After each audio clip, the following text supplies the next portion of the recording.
Thank you. So welcome, everyone. I will try to keep this short, but first let me say how happy I am not to see you in little windows on my screen. Finally, we are together again for this prestigious lecture, which I'm going to introduce a bit. This lecture series was endowed by 11 donors in honor of Gerald F. Els, who was chair of the department from 1957 to 1968, and continued to teach here until his retirement in 1977. The lecture series began in 1981, shortly before Els' death, and was established to commemorate his achievement and keep alive his passion for communicating across disciplinary boundaries.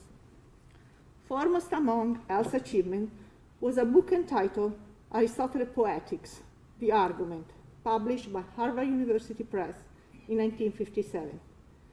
As the title suggests, the book sought to explain the argument behind Aristotle's puzzling text.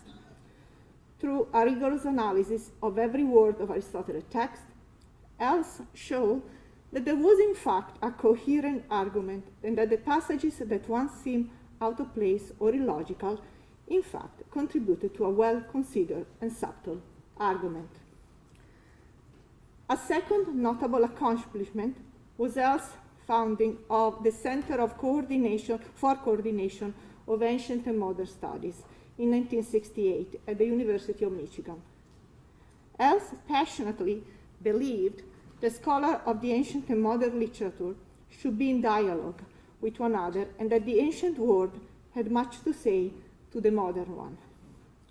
The center became a vehicle for conferences, symposia, and publication that brought together scholars and public figures in many disciplines. Els frequently spoke of our responsibility as custodian of the classics and their tradition to reinterpret and reassess the thought of the Greeks and the Romans, sharing our result unpedantically with our fellow citizens. The list of speakers in the lecture series founded in Els' honor includes many of the foremost scholars of classics and related disciplines who have been active over the past 50 years. The first speaker was none other than Bernard Knox, and subsequent speakers have been no less illustrious: Fergus Miller, Keith Hopkins, Jean-Pierre Vernant, Martha Nussbaum, Froma Zeitlin, Claude Callam, Charles Siegel, Helene Foley, Daniel Mendelssohn, Jonathan Lear, Danielle Allan, Christopher Gill, Henrik von Staden, Mogens Hansen, François Artaud, Oliver Tapley, Peter Bean, Blakey Vermeule, Leslie Kearse, and now Barbara Graziosi.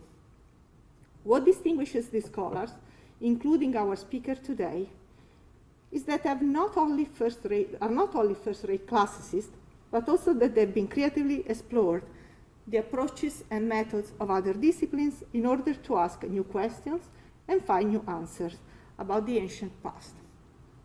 Many, moreover, have attempted to bring the result of their work to the wider general public, and even to address questions of pressing concern today. So now I have the pleasure to introduce Barbara, who I've been knowing for many years now. We met in Cambridge in 1997 or 8, I think. She left Italy much earlier than I did to study in Cambridge as an undergraduate and then a graduate student. She landed a job in Durham, in the University of Durham, first as lecturer and then a professor of classics. And she has been at Princeton as professor of classics since 2018. Barbara is very well known, very productive, is focusing her work on many things, but a lot on Homer and its reception. Her first book, which was her Cambridge dissertation, was called Inventing Homer, The Early Reception of Epic. Then 2 books written together with Johannes Haubold follow: Homer, The Resonance of Epic in 2005, and the famous commentary, the green and yellow, in the green and yellow series of the book 6 of the Iliad. She has then written a very popular and famous book on the gods of Olympus, A History, in 2013, and then Homer, that has come out in 2016. She's just told me that she's actually now publishing a new book on Sappho, so now she's moving away from Homer, and we will look forward to reading this new book. Today she's speaking about a famous character in Italy, Luigi Settembrini, which, as she will say, is a patriot and also famous for his translation of Greek. So I'm very happy to hear this talk that is entitled Classics, Love, Revolution, the Legacies of Luigi Settembrini. Barbara, welcome.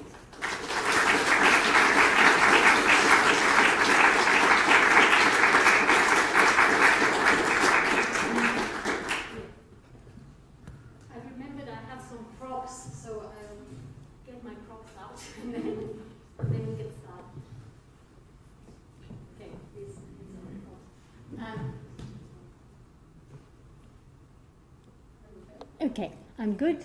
I'm allowed to take my mask off, I think. So I'm going to enjoy this privilege as long as I don't move from here. I should be fine. So first of all, I'd like to thank you all very much for being here. It's something we no longer take for granted, that we can be together in one room. It actually moves me to see real people, even if masked, in a room. And I also know that we have a virtual audience, so I'll try and be mindful of the virtual audience too. And if there are questions, I think Rachel is going to help. So I would like to thank Celia, of course, for the invitation, and Artemis before her, because this has been in the planning for a long time. I am super intimidated, especially after that list, but we'll do what we can today, and with the help of good questions, I think we'll sail to port. And talking of that, I would also like to thank Julie Sparkman and team for this amazing poster. I'm actually not very happy about it, because I put it on the door of my office, and people just knock and come in to say, that's a great poster. And I'm trying to work. And so I'm saying, yes, but I have to write the lecture for this thing, so bye. But it is a really beautiful poster, and you'll see that every single detail on it is related to what I'm going to say. I've never had anything like this happen in any of the talks I've given, so I'm very grateful for that too. So what I'd like to do today is to give this lecture in 3 parts. I'll try to do it without notes so that I can be more flexible with the timing.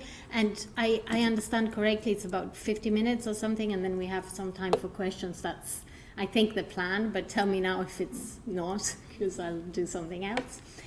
And I would like to start with a discovery, or rather really recurrent discoveries of the same thing at different times, and see what that does for this idea of the discovery, and then use this discovery to reassess the life and work of Luigi Settembrini, who I imagine will not be known at all to most of the audience, and even in Italy today I would say he's not all that well known, except that buildings and streets and squares are named after him. So next time you're in Italy, you will find the Via Settembrini, Scuola Settembrini. That happens because, as a founding father of the Italian nation, he was thus celebrated at the time of civic investment in street names and that sort of moment, really.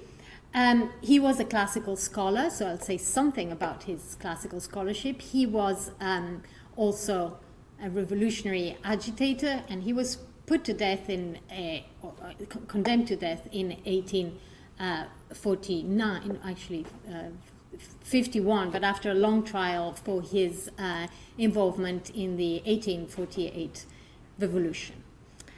And finally, I'll try to broaden out this discussion from the legacies of this one classicist to say something about what I think might be going on more generally in our world today and in the humanities, and to perhaps address some larger issues, how you set up a project, how you go outside your comfort zone, which is very much what I'm doing with this project, thinking that there might be, and there are indeed, young scholars in the room that might be interested in that kind of question. So that's kind of where we are headed at the end, I hope.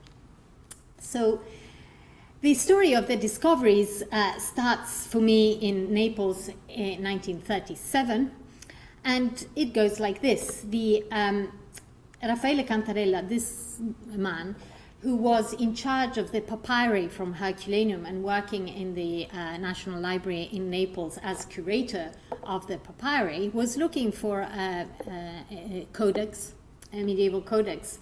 And as he was going through the bookshelf, had this little pamphlet fall into his hands, as he put it. And he was immediately piqued, because the title said, The Neoplatonists by Aristius of Megara. You probably can't read the title, but that's what it says, translation from the Greek. And Cantarella was a very learned man, and he'd never heard of Aristius of Megara.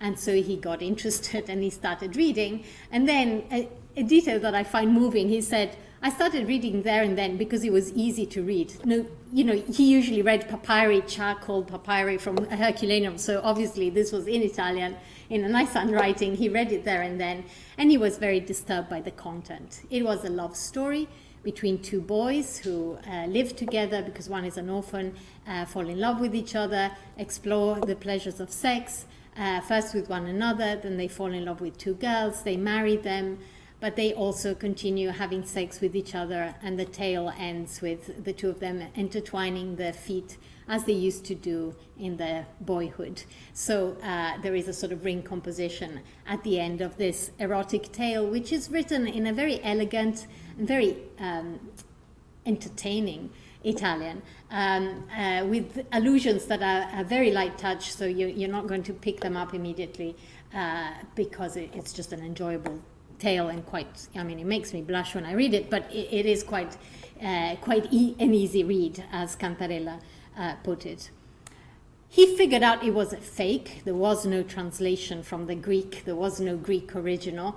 And he decided vaguely that he might research it in future, and he put it back on the shelf where he had found it. And the vague questions that had been forming in his head, who had written it, why, etc., found immediate answers, because right next to it he saw that in the same handwriting, on the same paper, and catalogued by someone or other as 16A67, was the manuscript of a very famous book, the Memoirs of Luigi Settembrini.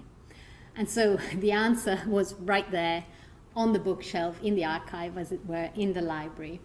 And what did Cantarella do about it? Well, nothing at all. Nothing at all, that is, for 40 years. But in the course of these 40 years, this text that was languishing there in the library in Naples, he meanwhile moved to Milan for a chair, kept being on his mind. And his correspondence showed that occasionally he would make an inquiry. And of course he found out that this text was known and was deliberately kept quiet, even before his time. So there were discoveries before this first discovery, for sure, not least the librarian who had catalogued it, but also Gentile and other famous kind of intellectuals who just didn't want this story known. And so, before dying in 1977, 40 years after his discovery, he decided it was maybe time to publish it, and he went at it, and he produced a very good edition that listed all the references to ancient texts in the notes, and was a proper scholarly attempt to make sense also of Settembrini as a classical reader, and really the last properly serious attempt, I would say. And he gave one reason why he hadn't done it before. I had to work to do which seemed to me more urgent. I mean, he did have the Herculaneum papyri on his hands. I was embarrassed by the strange content of the tale and the personality of its author. So very honest account of why he did nothing with it, but I dare say there were also other reasons.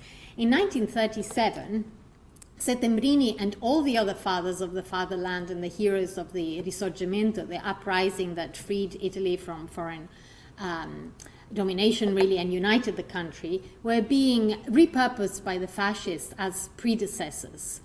no matter what. And really Settembrini was, even before the discovery of the Neoplatonists, not a very good candidate for this act of repurposing, but it was done nevertheless. In the same year as Cantarella discovered the Neoplatonists, this was a book that came out on Settembrini, a really heroic biography with the symbols of the fascist regime on the cover, and him being really literally recruited to this Centuria di Ferro and the phalanx of the precursors of fascism. And it's quite funny, the portrait looks quite bemused, and really it is a bemusing act, as is the fact that a U-boat of the fascist marine was named after Luigi Settembrini and was directed against the Republicans in the civil war in Spain, although Settembrini himself was a staunch anti-royalist, anti-Catholic Church Republican. So the whole thing wasn't exactly an act of very careful reception, let's put it that way.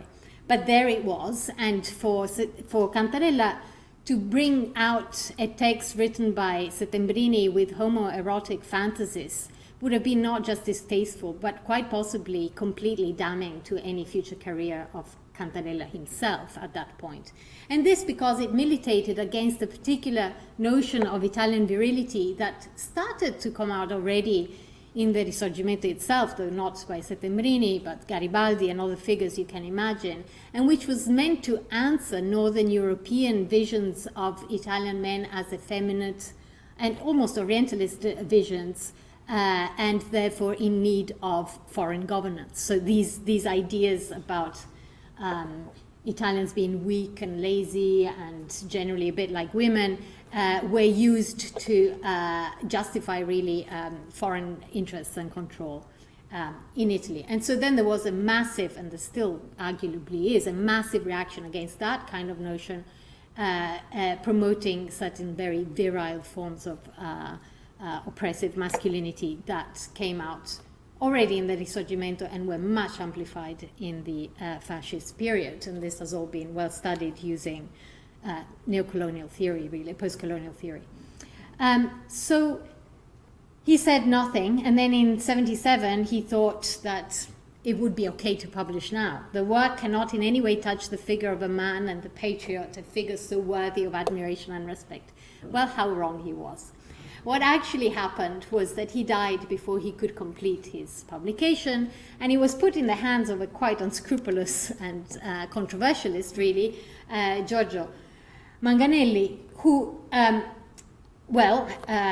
presented it as a scandal, extraordinary case, literary case, the erotic tale of a hero of the Risorgimento, of the uprisings of the 19th century, which has been kept a secret until now. And then the cover, says it all.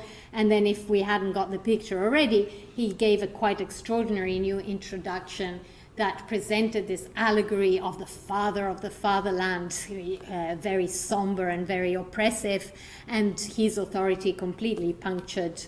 And he's, by the last question, saying, "Daddy, is it true that you're a pederast?" And this is like the image that we get of this tale in the 70s. So discarded was the father of the fatherland and the patriot and the revolutionary hero, and in came Settembrini, the gay icon, and someone who had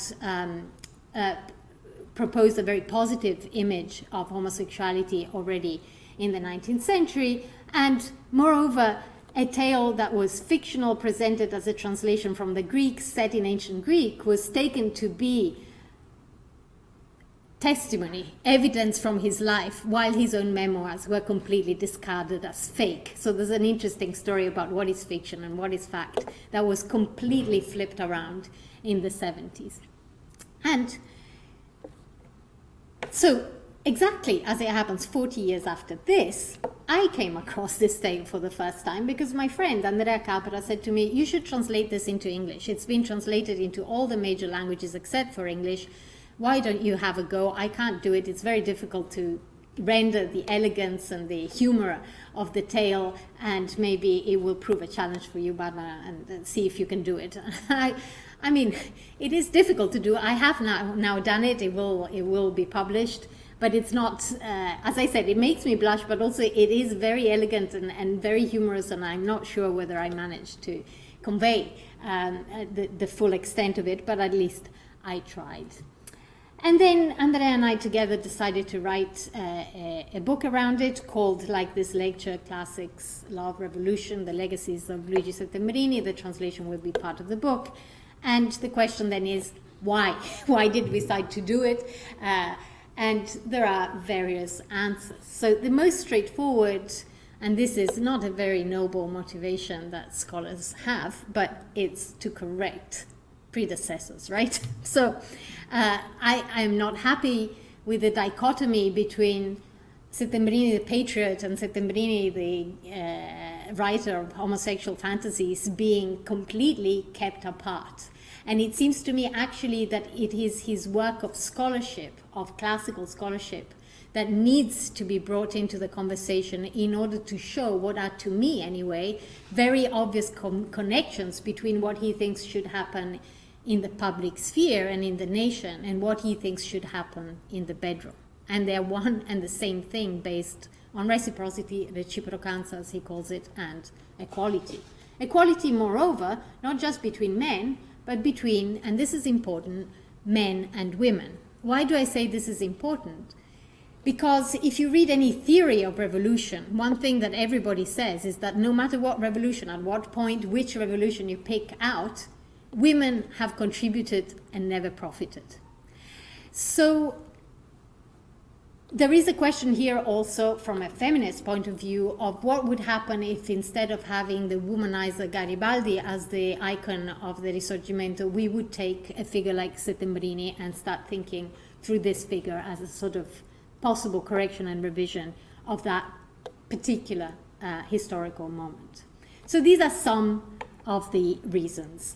In terms of factual corrections, I will give you just two examples. So here we have Manganelli describing him as somber and without the trace of a smile, when in fact you look at the archival evidence, all his friends said that he was very prone to smiling and laughing and cracking jokes, and he was quite a jovial character. So that's a sort of at the biographical level an issue. But more interesting is the fact that he theorized his own smile, as it were, and his smile was, if you like, an ideological position as well as a biographical fact. And I give you just two examples of this. From his memoirs, he reflects on the fact that when he was in the most difficult moments in his life, somehow the rare happy moments in his own life came right back to him. And he gives the example of his first night of incarceration after having been beaten up and what we would call tortured these days. He wakes up on the stone floor of the prison, eaten by various kind of insects, and he remembers this very happy dream that he's actually going home and that his son is running towards him and saying "Daddy, Daddy," and then hangs on to him. And then I didn't put the whole passage, but he says to his wife, "Take off the child; he's actually hurting my side." And then she can't get off the boy, and he wakes up and he realizes he has a very big pain in his side. So there is a mixture of real life pain together with very happy memories from the past. And these memories in Settembrini are of an autobiographical nature, like this dream, and they are simultaneously also remembrances or imaginations about ancient Greece. So there is this nostalgic streak that helps him survive in what are absolutely horrific conditions from our point of view. And then I've put a bit of a letter, I mean the whole letter would be also very interesting to read, that he wrote very shortly before dying, where he writes to a young poet and he says to him, yes, all very well, you're trying to imitate Leopardi, who is the big poet of pessimism in Italy, but I don't really like that, he says. I want to see you happy, pleasant, good-humored, affectionate, young, that is, and Sicilian, just as you are. Here is my opinion, straight and honest. I would like to see more of your work, but something upbeat, please. How is it, he carries on, that I, old as I am and full of cough and this and that and the other, manage to smile, and you are sending me this hyper-depressive stuff when you're young, you're good-looking, and look at Leopardi. He was, he suffered from Pott's disease. He had a big hunchback, and he had a growth on his chest. Would you really like to look like him? And he says, no, I would just like his mind. And he says, no, if you want his mind, you need his body as well. And this emphasis on embodiment goes all the way through his work, which I think is a very interesting aspect. Also, in all his letters to his wife, he's basically saying to her all the time, go for walks, eat nice stuff, make sure that you look after yourself, sleep enough. I rely on you outside of prison. You've got to be healthy, never mind everything else. Just do exercise, just eat well. So there's an obsessive interest in his wife's physical well-being, as well as all these other indications that smiling and physical pleasure are important to him, also as an ideological position. And what is more, as an ideological position related to the South and related to climate and related to classical antiquity, in opposition to Northern European appropriating moves of both. As for Settembrini pederasty, so-called, at the end of the 77th edition, well, this is another lie, straightforwardly, right? Because in the Neoplatonists, he actually says love is based on the law of reciprocity, and for this reason is best practiced by people of the same age, and second best by those who are not too distant in age from each other. And then he goes into a disquisition about equality and reciprocity. And also in his memoirs, there is a pretty horrific page where he recounts how an inmate in prison managed to isolate and rape a young son of a prison guard, and his horror is like pretty obvious from what he's writing. So, all right, one motivation for doing this work might be to correct misrepresentations, to put his work, the different aspects of his work as a classical scholar, as a revolutionary, as a fiction writer together. But I also think that perhaps it's useful to think about what is happening in our field of classics and perhaps in the humanities also more broadly. And I quote here from my friend and now neighbor at the University of Penn, not so far from where I work, an interesting passage that I think captures something of what has happened in classics in the last 2 or 3 decades. So she says, reception offers an alternative to traditional positivistic views of classics as the quest for unmediated knowledge of an exemplary past. With the idea of an essential knowable past under pressure from various forms of postmodernism, it is, she says, a relief to highlight instead the partiality and particularity of any attempt to grasp antiquity, by which she means Greco-Roman antiquity. As classicists give up the struggle to defend classical antiquity's privileged place in history, there is considerable appeal in focusing on what others have made of that cultural moment. Now, this is very true, and it has allowed some of my colleagues to treat what we study with suspicion and without a positive commitment to its value, simply by saying that it was of value to others, whether white supremacists or other sort of people who invested in the study of Greco-Roman antiquity, and that an investment that we needn't share as contemporary classicists. So I would say that the dominant mood is in those intellectual positions, one of suspicion towards what we study. Meanwhile, though, there is also other stuff happening in the humanities, and I quote here an interesting passage from Latour, who says, entire PhD programs make sure that good American kids are learning the hard way that facts are made up, that there is no such thing as natural and mediated, unbiased access to truth, that we are always prisoners of language, that we always speak from a particular standpoint, and so on. While dangerous extremists are using the very same argument of social construction to destroy hard-won evidence that could save our lives. So the problem that he's addressing here can be declined in many different ways. He's thinking in particular of climate change deniers, but dangerous extremists can be used whichever way you want to use it. What I would say is that people that he identifies as dangerous extremists often have as an affect of nostalgia for an earlier, happier, simpler time, perhaps also a time when men were men and women were women, and the environment could be nicely exploited, etc. So this affect of nostalgia was very obvious to me. I was in Britain when Brexit happened, and the most popular show ever on TV was the Great British Bake Off, which is baking in a pastel-colored kitchen. I mean, I like cakes, right? Don't get me wrong, but that was it. You were there in the 1950s, essentially, eating cake while you were voting Brexit. And so the nostalgia involved in this was palpable for anyone to see. So it may seem naive to say, given all this, okay, I'm going to do a new biography of Settembrini because I'm going to tell you what's the facts, right? What is true, and I'm going to correct errors in this kind of positivistic way, because after all, my own standpoint is equally contingent on the moment. I've already said something about, I was thinking about this while looking at nostalgic moves happening all around me in different countries, etc. So it's not as if I can extract and now just give the unmediated truth. I would say, though, two things that I'm going to use as crutches here as we move forward. One is that sometimes it is possible to say that something is disingenuous and not true. And I think with Manganelli's introduction to Settembrini, he even knows it himself when he says this somber figure. He says it's an allegory of the father of the fatherland. Why?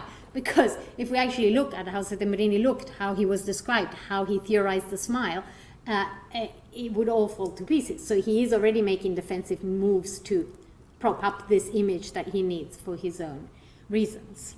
And so sometimes it is possible to actually pinpoint something that is done in bad faith. And then it is also possible in good faith to say, this is where I'm coming from. So I'll try to be very explicit about my own commitments as we go forward. And indeed, if there's one thing I don't like about reception studies, is that it has allowed classicists not to be explicit about their own commitments, to rely on other people seeing value in what they're studying. A little too much, I think. So I will be saying what I value by the end of this talk. For now, though, armed with these 3 moments of discovery, I move to a very quick presentation of life and works reassessed for Settembrini. I'll give you like a potted biography and summary of his works, because I imagine that they won't be known, and in any case, because I'm trying to tell a different story about them, so I need to do it anyway.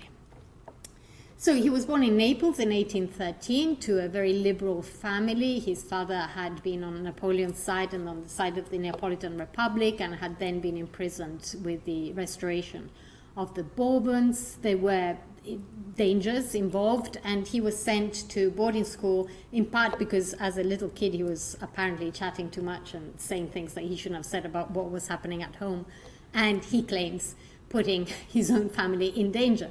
So he was put in a Jesuit establishment, and he made a very close friendship very early on with another boy, Luigi da Silva. They started studying together, and they got very passionate about the great men of antiquity, and they read their Plutarch and learned Latin and learned Greek. And he said, and this is very important and also relevant today, I think, that he learned more from this other boy than from the teachers. So already here we have a model of horizontal and equality-based exchange of knowledge and learning that remains important for his way of thinking. They were so close, these 2 boys, that the other boys started making fun of them and calling them the dottorelli, the little doctors, because they were studying all the time.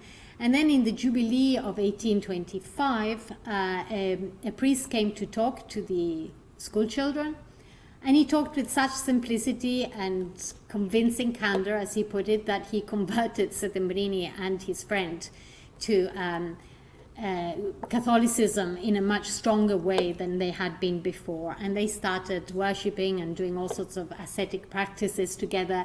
And so the other boys started calling them the monks. And again, they were clearly a pair of sorts. Settemarini's father got worried about these devotional aspects of his boy's practices, whether devotion to the other boy or devotion to religion. I mean, neither, I think, was viewed very favorably by his father.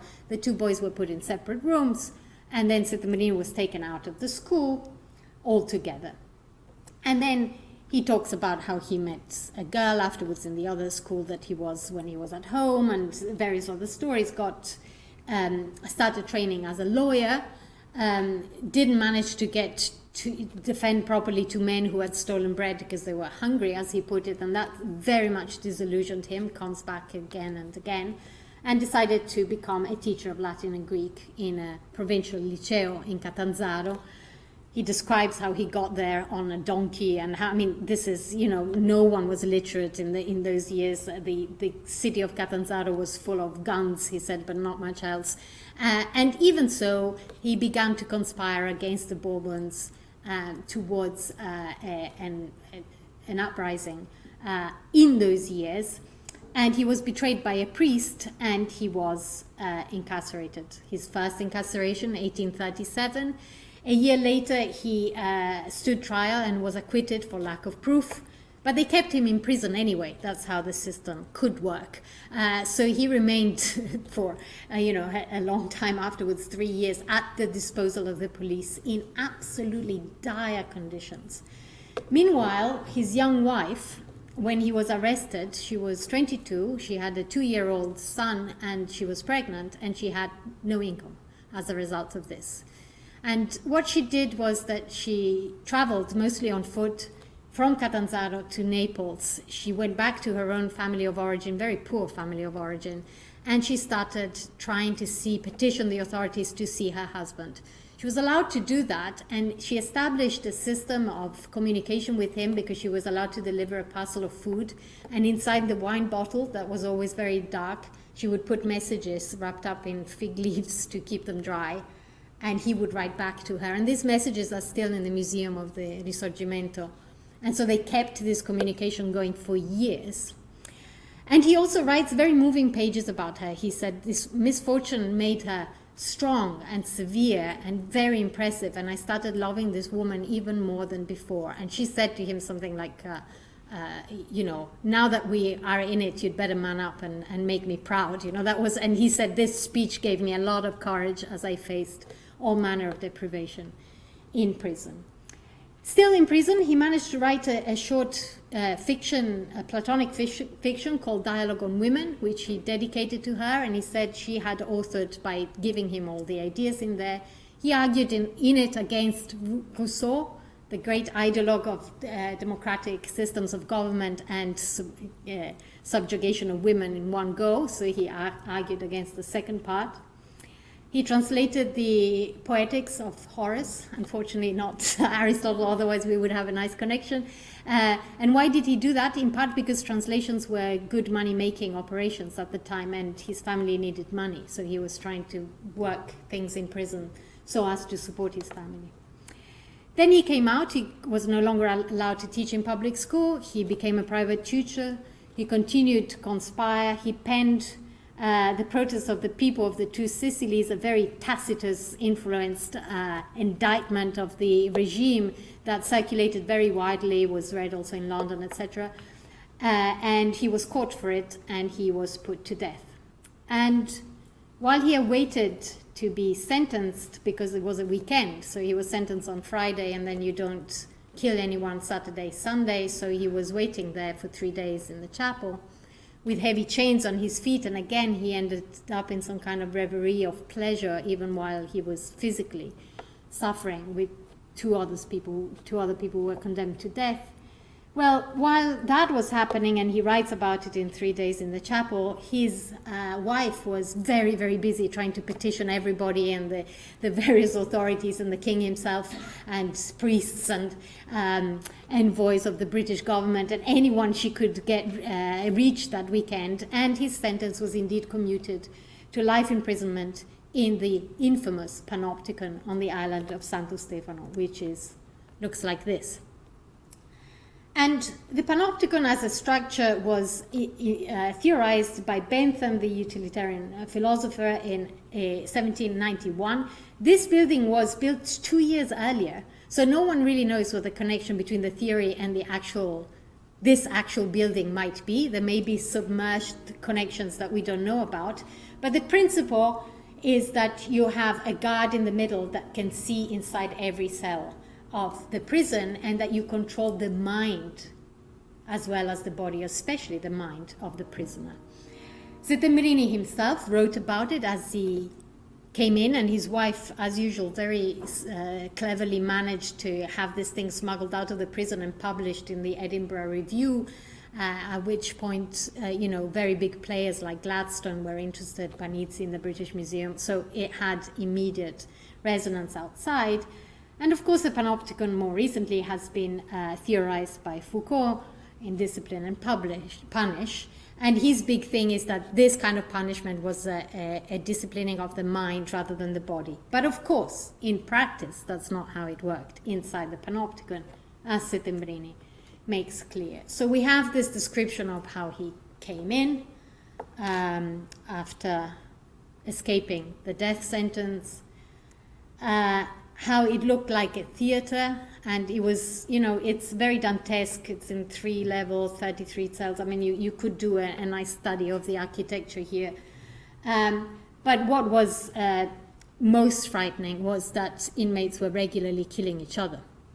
And Settembrini managed to get a look at the archives. He was allowed to look at the records of the prison, and this was something that he published straight away in 52. Again, he managed to smuggle it out. And he also talked about how inmates killed each other along ethnic lines, Albanians with Albanians, Neapolitans with Neapolitans against the Calabrians, etc. So he was very discouraged in terms of unifying the country, because inside the prison it was a disaster from that point of view. And then he added, I don't even talk about the wounds that are many and very dangerous, but the good climate, and he always goes back to that, and the good strength of the men means that the wounds heal quite quickly.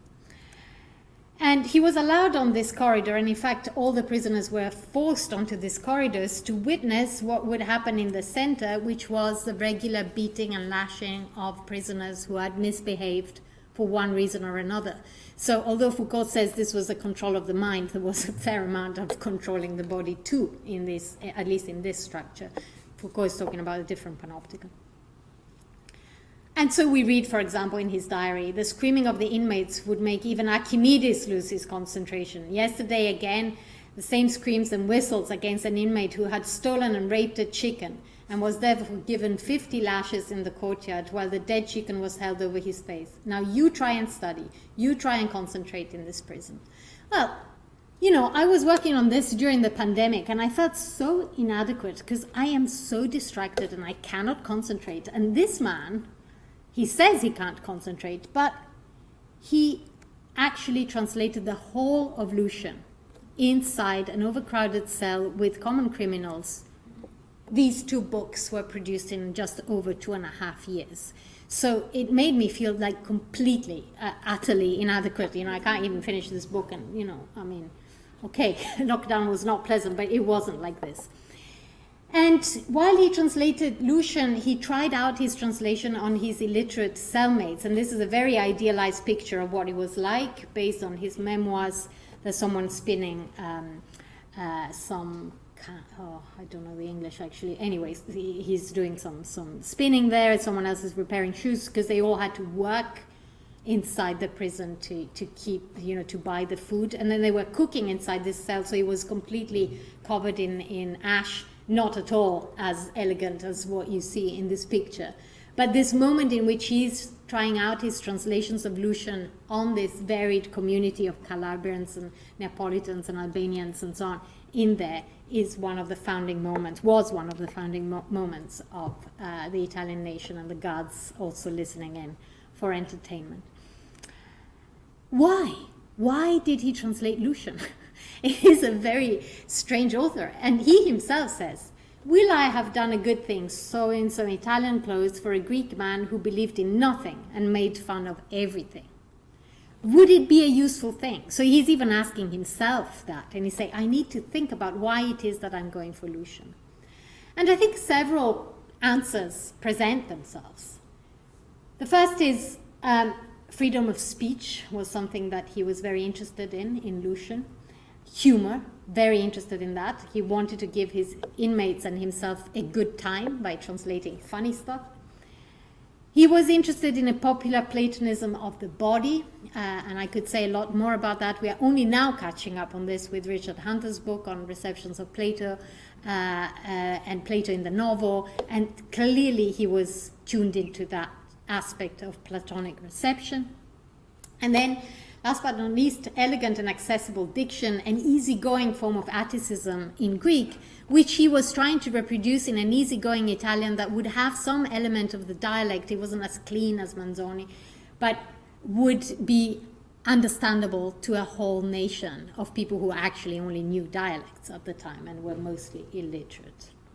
And last but not least, he hoped, correctly, that he would bring some money because his family was still completely destitute. So he was also having that extra incentive to translate every day because his wife and children were undergoing the most unbelievable deprivations in Naples. And in fact, his son had joined the Navy and become a sailor at age 13 because there was no way to support the boy.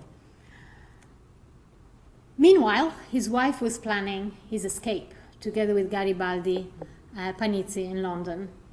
They decided to bring a ship, and she managed to smuggle in some tools to have him and others dig out a tunnel, Count of Monte Cristo style. And this is no coincidence because Dumas was super interested in this story when he came to know about it, although he had written the Count of Monte Cristo before. He was amazed that there was an actual attempt of this sort.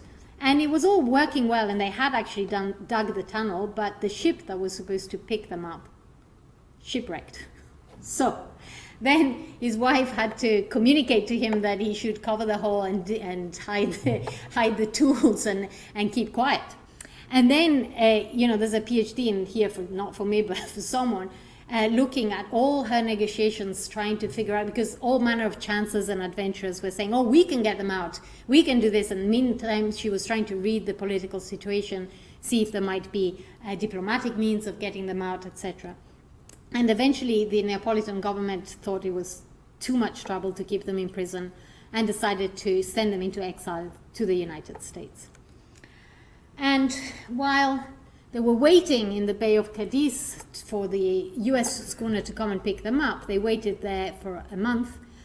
Settembrini's son realized that his father was there, and he managed to get himself there with two friends, and he managed to get some weapons from revolutionary forces, and he managed to get himself employed in the US ship that was supposed to take them across. And they went to the captain and they said, look, these are free men. You can't actually keep them in the hull piled up. There were 63 of them in a very constrained space, and you have to let them go because they're free and they don't want to go to the US. And the captain said, yes, but this is cargo and I get paid when I take them to New York, and therefore either you pay me or I take them to New York. And they had no money. And so then they staged something that must have been very close to a mutiny, although the details are kept in the dark. But what we do know for sure is that two black sailors sided with the Italian prisoners and with the son of Settembrini and persuaded the captain that it was best to let them go in Ireland. And this is the story that Settembrini gives. Fear proved more persuasive than profit. The captain assembled his crew, explained that we did not want to go to America, and that he was setting course for Cork. As soon as the crew heard, they shouted hooray and liberty, and the two Negro sailors insisted on hugging Captain Raphael. They could not get enough of looking at him and smiling and shaking their heads. And the role of these two men is described also in other passages and was clearly felt by Settembrini to come from the lived experience of not wanting to be taken across the Atlantic against your will, which is something they could connect to quite easily. So what to make of this moment? Well, The motley crew has been theorized. This is one of the books that theorizes it. Here is an image of sailors of various ethnicities sitting and telling stories below deck. And the revolutionary potential of this kind of ad hoc moment of cohesion between the Italian prisoners and some of the sailors is an interesting moment of reception, partly because of the embodied experience of being taken across when you don't want to be, and this is something that interests me, but partly also because of legacies variously mediated of liberty that go back to some forms of classical reception. So briefly, he ended up in London. He started writing his memoirs. Memoirs of Italian prisoners were like the hot thing in London in 1860. Orsini was doing his third lecture tour and earning a lot of money. I mean, more than the Elsie lectures, really, like he was a superstar going around telling about his experiences in northern Italy in prison. So the Marini started, and he got very ill in London, and he said, I was healthy in the Panopticon all those years in those impossible conditions, and the moment I'm here, it's smoke, it's damp, I eat this food that I can't eat. He was very ill, and he left by Christmas, and he didn't finish his memoirs. He became rector of the university. He looked after the publication of the Herculaneum papyri himself. Then eventually he was elected senator of the Kingdom of Italy. He wrote lectures on Italian literature for the first generation of United Italy's students. And then he always thought he should revise his memoirs, and he never did it. And right at the end of his life, we know that he started revising again, but he didn't get much past childhood. And he made copies of the Neoplatonists instead, or at the same time. Now, the Neoplatonist was thought to be something that he'd written in prison as a sort of coded confession for his wife. That was the myth that was going around. But I was able to prove on archival evidence that he made several copies, and clearly he wanted to distribute this story to a few trusted friends. What to make of this text? I have a few minutes, so I'm not going to make much of it. I will give you this ridiculous example of a sort of threesome between the two boys and the teacher of philosophy, where the boys teach the teacher a lesson in equality and reciprocity.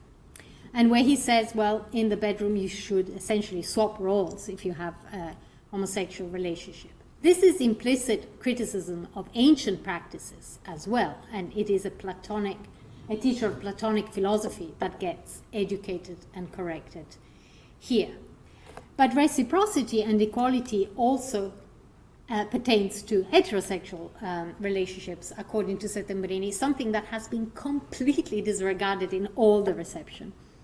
And here in chapter 5, we have a vision that owes much to the comic vision of love presented by Aristophanes in Plato's Symposium. And it is this tradition of that speech in the Symposium by Aristophanes with the spherical lovers that kind of get united again, that goes to the novel. And this has been traced more recently by David Constant and others. But Settembrini is onto it, and clearly he has read all the novels, and he's already thinking of that form of popular Platonic reception that we get in fiction, and he is imitating it quite clearly. And then we get to a very weird moment, given the precision of his scholarship elsewhere, the precision of the translation of his notes, even in prison, and certainly in his revisions, and he did revise the Neoplatonists towards the end of his life with the library. And still we get a quotation, the only attributed quotation, that is completely wrong. Remember the last words of the Phaedo, which are these: grant me, ye gods, always to be liked by those who are beautiful. Well, frankly, I mean, that's not the end of the Phaedo. The end of the Phaedo is, remember to sacrifice a cock to Asclepius, i.e., I am going to die, I'm going to be executed, and I accept death as a release from life. Now, for someone like Settembrini, who had gone through that physical experience himself, who had written about it, who was famous for these 3 days he had spent in the chapel awaiting execution, to get the end of the Phaedo wrong is a little bit strange. And And Cantarella, who usually is great in the notes, on this one really doesn't get it. So he says, not in the Phaedo and nothing at all like these words anywhere in Plato, a lapse of memory or an invention. Well, actually, this is a quotation from Plato, just not from the Phaedo, but from the Phaedrus, and not the end of the Phaedrus either, but the end of the great speech in favor of eros, of love, that Socrates gives. So grant me, eros, in this case, that I may be honored by those who are beautiful even more than now. So what to make of this? I think there are two ways to read it. One is biographical, autobiographical. He says, no, here I part company with Socrates. I didn't want to go for death. I go for life, pleasure, beauty, smiling, and hoping that even in old age I might find some kind of favor with the young, which was very important to him also as a teacher. Everybody remarks on this. You can see it in the letters as well.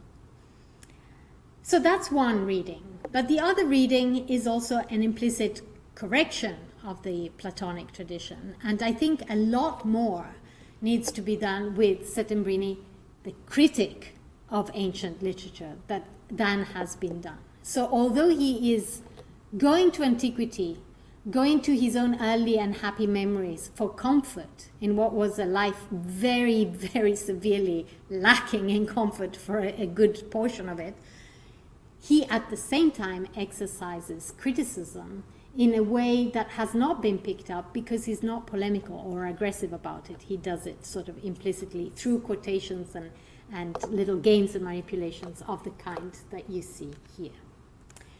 Right, very quick conclusion. So, classics.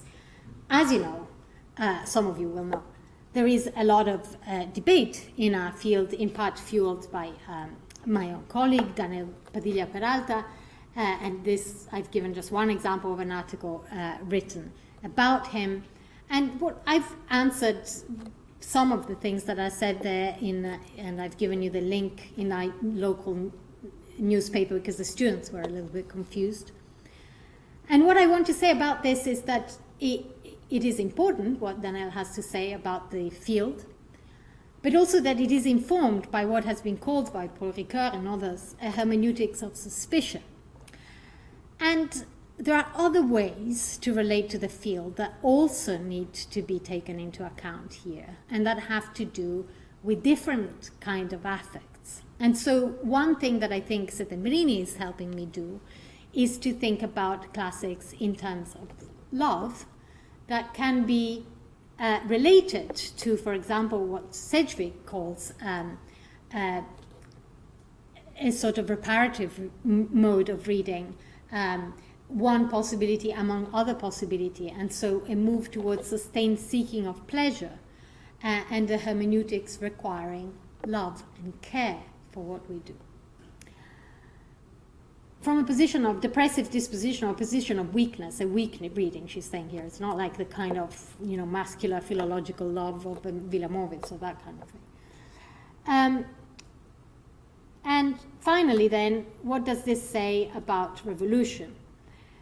Well, Settembrini himself had quite a lot to say about the revolution. I've put here a revolution of school teachers who, not used to the task, made a few errors. This looked very naive for many years, but now, of course, Benedict Anderson said, yes, the 48 revolution was a revolution of school teachers. It was about imagining communities through literacy, through learning, through fiction. So, again, this is something that now, we are now in a better position to understand what he was saying. But I want to end with two thoughts. One is that in the humanities, of course, at the end of the day, we try and go into the archive of, the vast archives of the past and of human experience and retrieve something that might be, as Settembrini might put it, useful. And he himself went to Lucian and asked himself, why is this useful? Why am I even translating this? Is there any value in this? And he answered only up to a point to himself. He just did it in a way. And in a way, I'm also picking out Settembrini and saying, okay, let's look at this again. It might be useful now as we negotiate nostalgia, new nationalisms, sexual identities of various kinds, problems in our field of classics, etc. But I want also to give a word for Cantarella, because he did something in a way harder. He made accessible something that he didn't like out of a responsibility for making known what is there so that maybe others can make something of it. Thank you.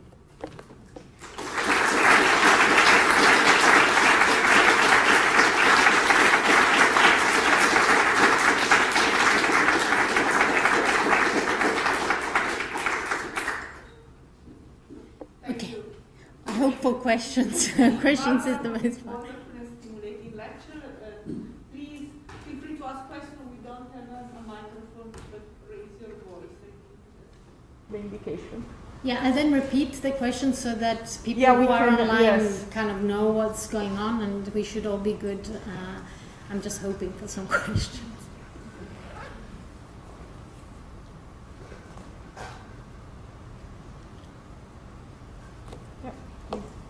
Thank you very much for your lecture.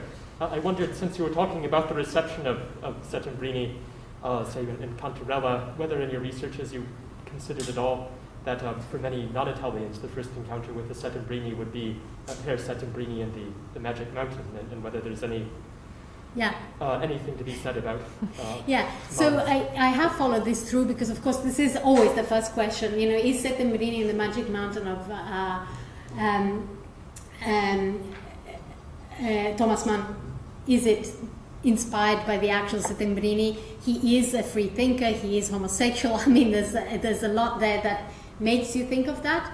Thomas Mann himself was asked the question and he answered rather unhelpfully, I can't remember.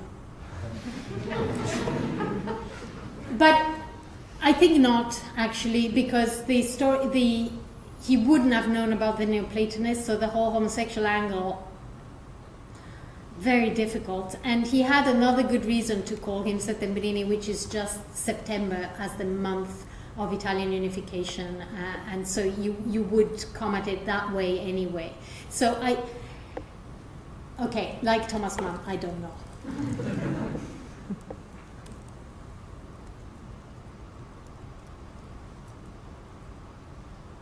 Yes.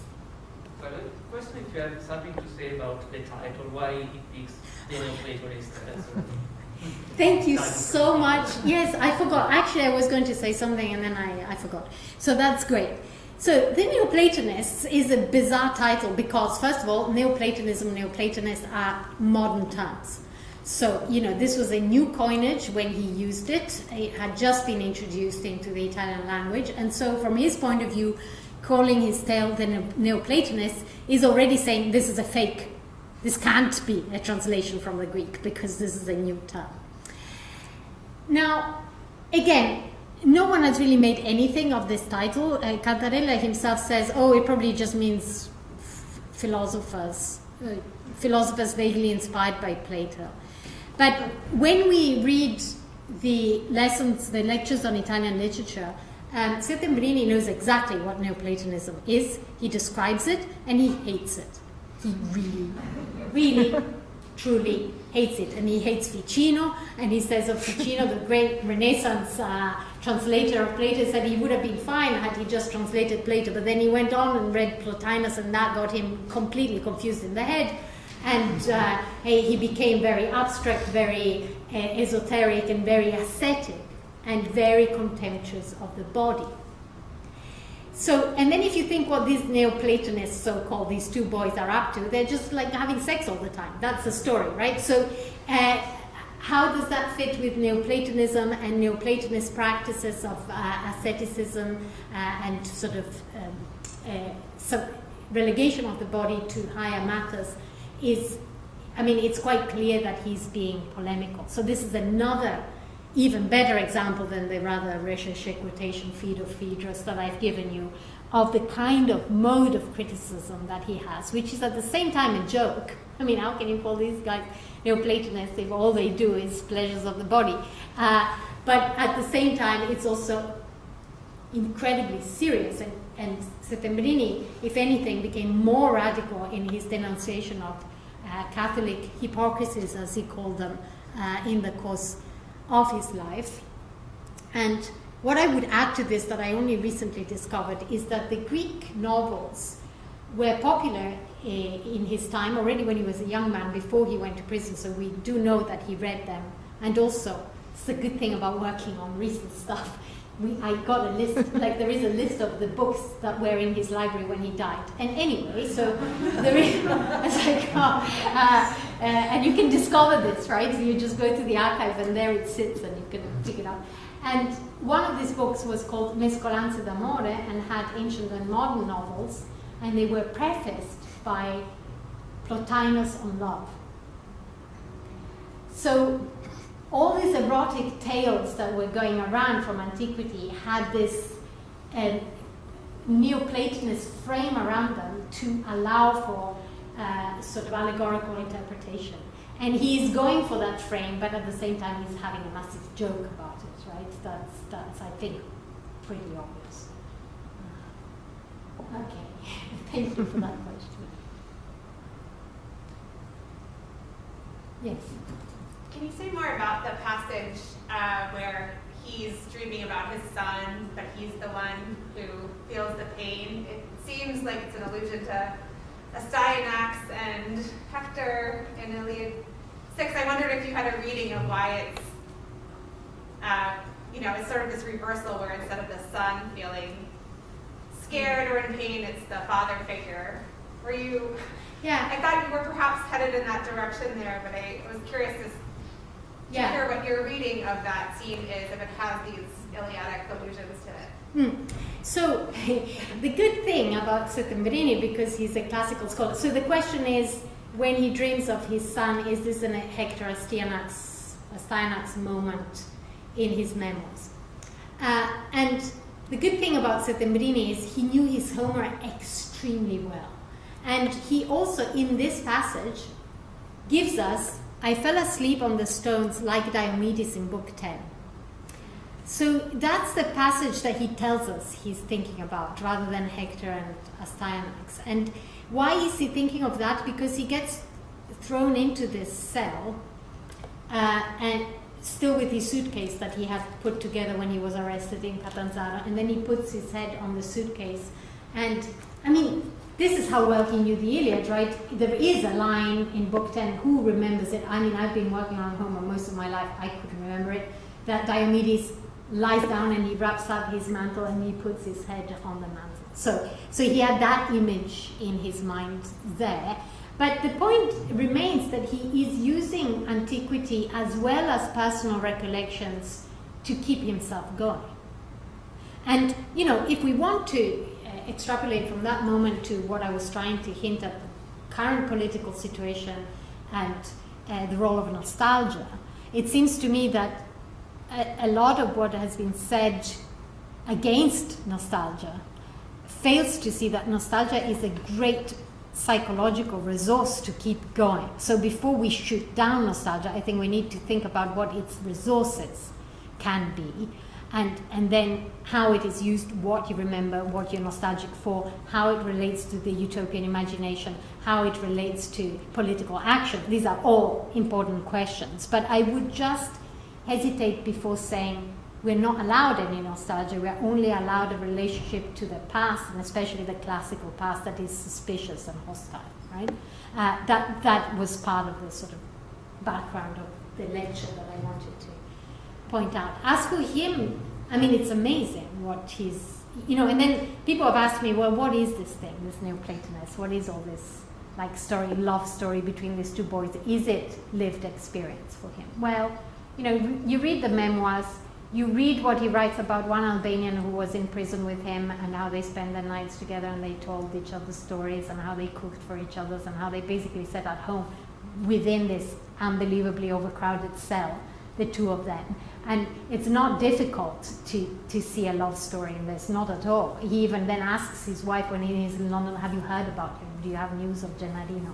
How is he doing in prison? So clearly there's a huge amount of affection in any case. Physical, well, okay, we weren't there. But the point there too is that he writes a poem to him about having masks and not being able to show your faces or being naked as you are. And then in the Neoplatonist, in the preface, this is the Greeks showed you naked as you are. So there are literally verbal correspondences between his memoirs and his fictions based in antiquity. And that is kind of the balance that he does all the time.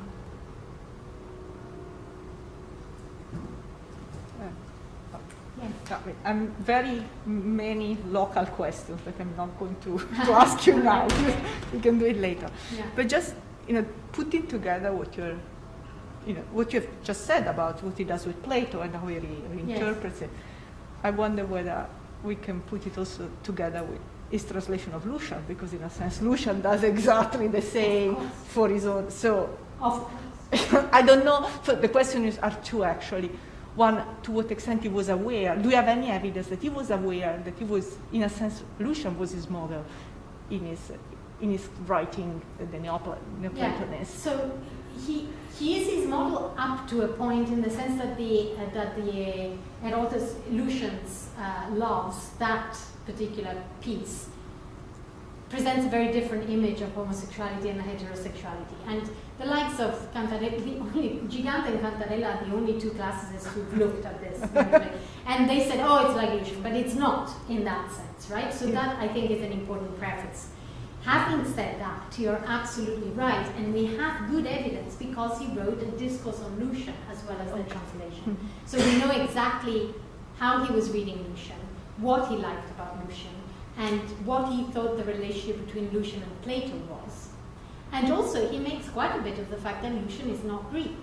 And his image of a united Italy was, yes, you do need a nation, but it's not an ethnically unified nation. So that's the other thing, that is completely not fascist and completely also not like other Risorgimento visions of the nation that were going on at the same time. So he has this ethnically pluralist vision that is also taken from Lucian, quite clearly. I think that's one thing that was... Can I follow up with the second question? Yes. Because exactly when you were saying, he was reading Lucian in the Panopticon with all these people from Calabria and Puglia. Yeah. I mean, how could they understand? I mean, which language they were speaking? Yeah. I don't know if they were all, literate. Perhaps they knew some. But what is the communication here with Lucian, by the way? That is not the easiest authors as well. But yeah, it's not easy. But if you read this translation, I mean, this translation they're is nice. still, I know. Yeah. It's still the standard Yes, Italian it is. translation of Lucian because it's very readable. Yes. So I think he was experimenting. How much he then translated into dialect when he was talking to them, that we don't know. He does talk about the different dialects that were going on in the cell.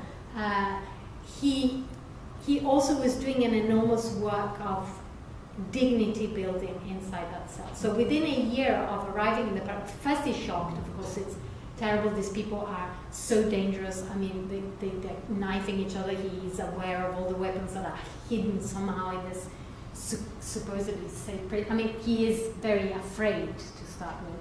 But you can see through his diary entries that slowly, somehow he manages to build relationships, good relationships with his cellmates. And he had a gift of friendship, quite clearly. I don't know how he did it, but they also protected him. They started making coffee for him. Like that. There was some sense that he was also in need of protection.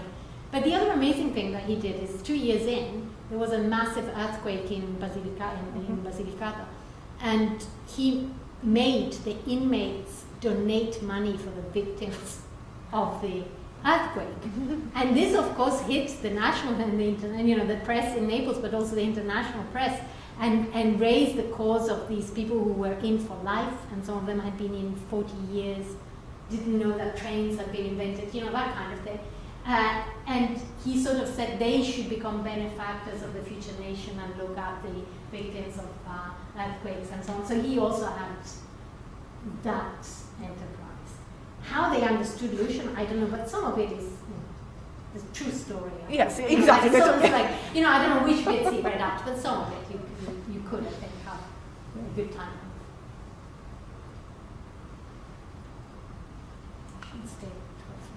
Yes.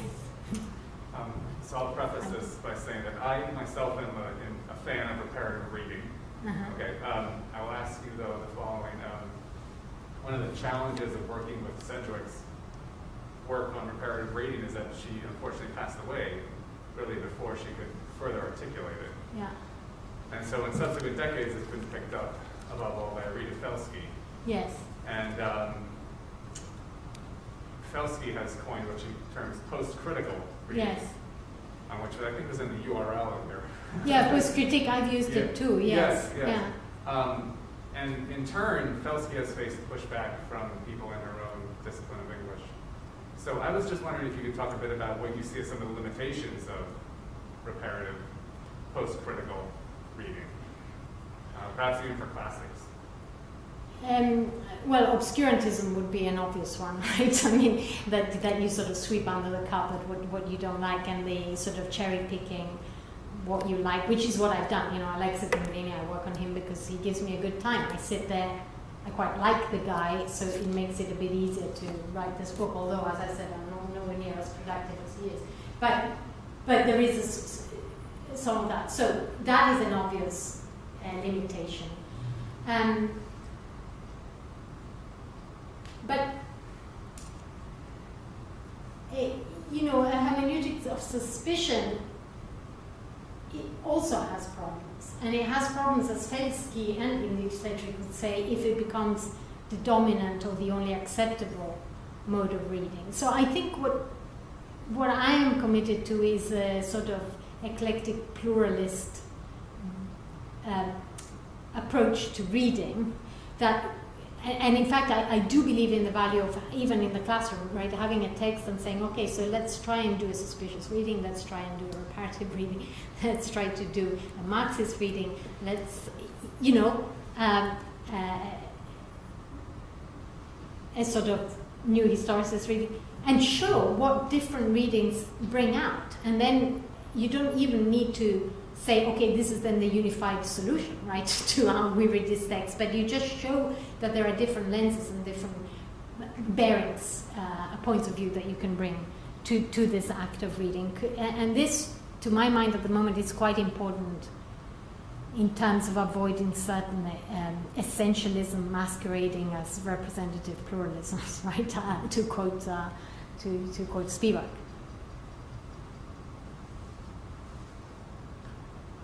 Yes. Is there any indication whether or not he wrote other sort of marauding works of Greek literature, fake works?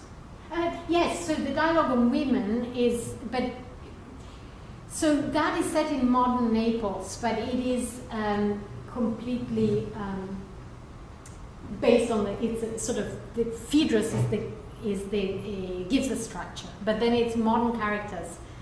But, you know, each quoting an ancient authority and with a sort of, if you read it with the Phaedrus, you see that he had it at the back of his mind, and he sets up Plato versus Rousseau on women, and Plato is more modern than Rousseau, etc. So there is that, but something quite like this tale we don't have. And people have asked me, well, you know, when did he write it? Okay, we don't know. You know, was it written in prison? I mean, I think the question is a bit stupid because, like most erotic fantasies, probably it's recurrent, right? So, you know, it might have been coming up more than once in his life. It may have been added, but what we know for sure is that right at the end, he wrote several copies of it. Well, at least one copy he wrote right at the end, the one that Cantarella discovered. And meanwhile, there's one that is still with his descendants somehow, and this woman is very old, so I need to try and get hold of this. Anyway, and then there's another one that Andrea and I just discovered in the archives in Naples that hadn't been registered by anyone, so that because the material hasn't been worked on a lot. So the other thing we know is that he destroyed quite a lot of what he wrote.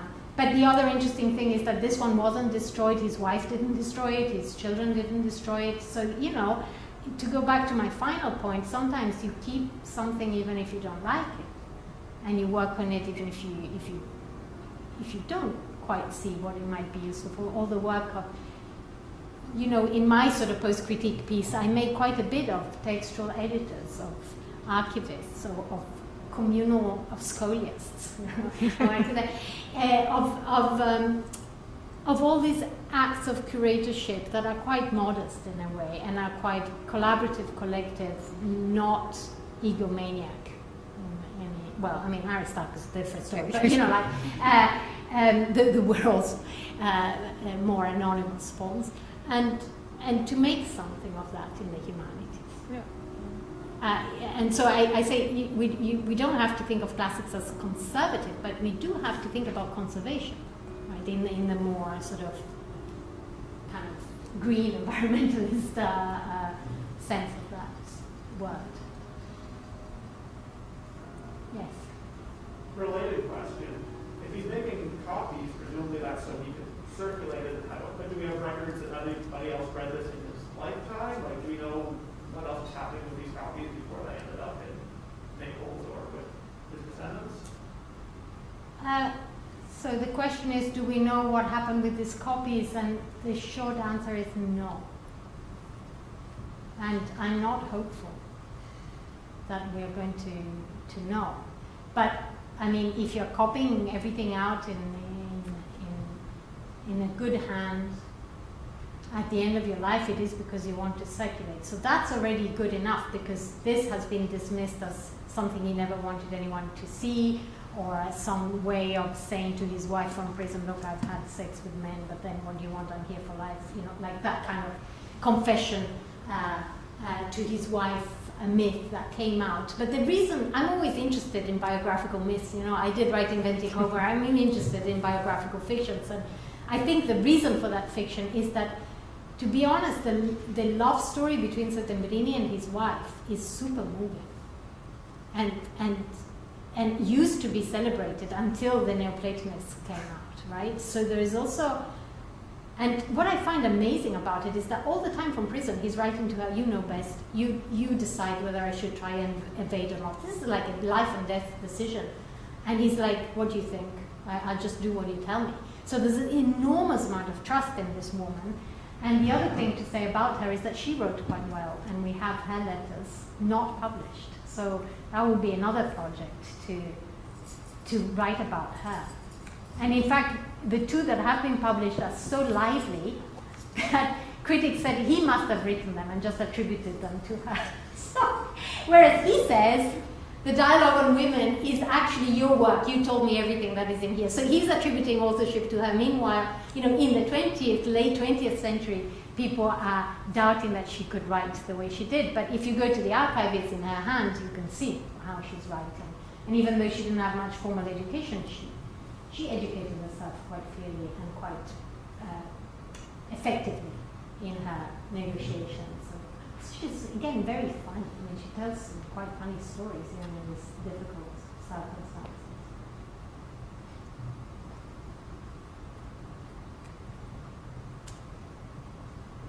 We're done. Okay. Thank you very much.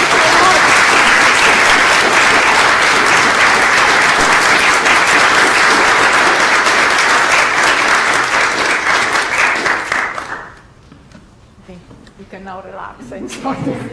But yeah, the mask back on.